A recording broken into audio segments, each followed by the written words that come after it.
ఫ్రెండ్షిప్లో ఉన్న గొప్ప విషయం ఏంటంటే రహస్యములు ఉండవు. రహస్యములు ఉన్నాయి అంటే ఆ సహవాసంలో దోషం ఉంది. గోప్యతను మెయింటైన్ చేసి రహస్యాలను కలిగి ఉండే వ్యక్తులతో నువ్వు ఫ్రెండ్షిప్ చేస్తే వాడు ఎప్పటికైనా డేంజరే. అరమరిక లేకుండా యథార్థంగా నీ ముందు ప్రతిదీ ఓపెన్ అవుతాడు చూడు, వాడిని నమ్మొచ్చు నువ్వు.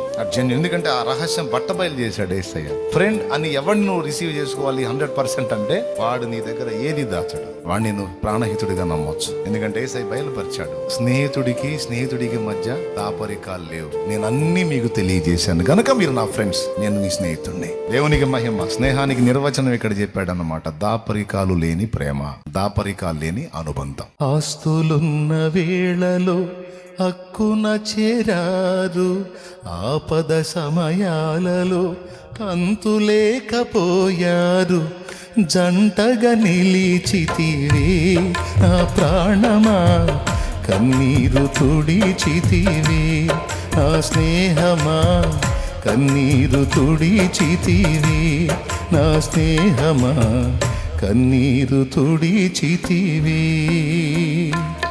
నా ప్రాణానికి ప్రాణం నీవేనయ్యా, స్నేహానికి నిజ స్నేహం నీవేనయ్యా, నిజ స్నేహానికి నిర్వచనం నీవే యేసయ్యా.